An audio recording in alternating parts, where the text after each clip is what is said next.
play covers a period in the civil rights movement right before the bombing of the little girls in Birmingham, Alabama.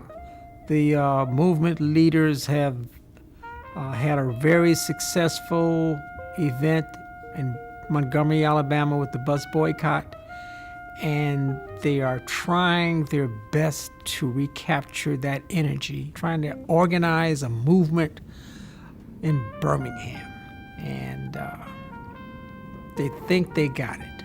Henry, I realize that I'm very new here, but I was hired to organize this office. Let's stay on topic.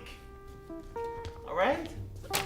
We have to be sure here. See, that's the problem, Jimmy. Always got to be so sure. The audience is going to immediately realize that these characters are based on Dr. King and Ralph Abernathy.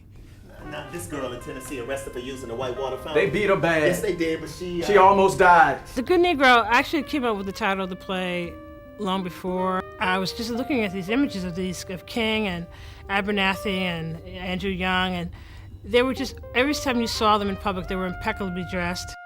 The image that they were projecting to the world was that they were exceptional human beings. So in a way, they were saying, we deserve our rights because we're good. And in a way, and I feel like that's the only way they had to do the fight at the time, because there were people who were saying that we were subhuman. We can't even use the same toilets as you do or drink from the same water fountains because you are less than we are. The character that I play is Claudette Sullivan, and she is she's the catalyst for the entire play. Basically, I am I'm shopping with my daughter to buy her a dress for a Sunday event at church, and the bathroom is not functioning for coloreds.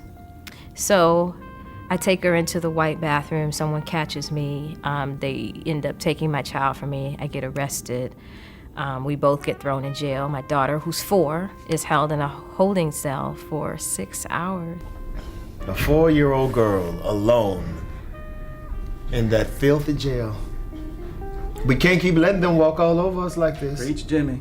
Preach. She'll do. She'll work.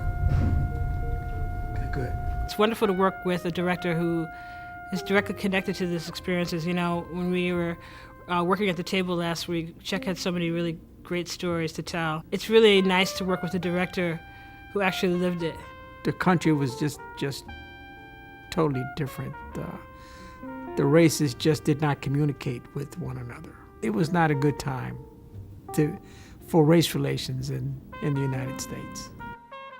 The movement had to be very careful about who they selected so that white people could also understand and relate to this Negro person, and black people had to relate to them as well. We have to understand that once upon a time, Dr. King was not the king. Dr. King was a human being, just an ordinary guy who found himself in a situation and was able to take on that situation and take it to the next step. And in order to make this accessible to an audience, we have to see the flaws. And that's attractive to me, because to get up at the theater and just do the speeches and be a leader, I think is something that everyone has seen. But when we go behind the scenes and we say, wow, I can relate now. I can relate even on a deeper level because he's like me. He's very hurt to find that the man that he has grown to love and to respect is just a man. You know, and when you face something, when you see your hero, and then you have all these, again, ideals about him. The attraction is about, wow, this is I'll say Negro who is not gonna take no stuff. How that affects Claudette's decision, I think it's just like this invisible draw. And then all of a sudden it's like, whoa, because she's a married woman. She loves her husband. So infidelity on any level is not in her trajectory. It's not in her consciousness.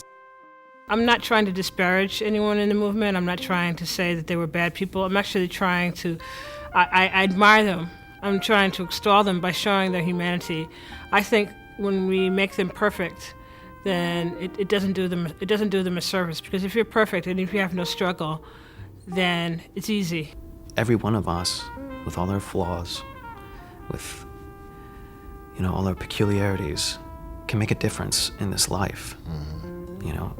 And the only question is, in these hard times, are we gonna take it standing on our feet or on our knees?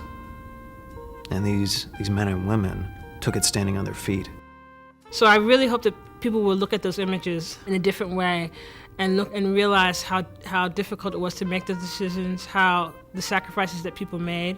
I really want people to because that was the experience I went through in researching this play and writing this play, realizing that what they did was extraordinary, and appreciating it and not taking it for granted. And you know, it's more than just I have a dream speech. It's so much more complicated than that.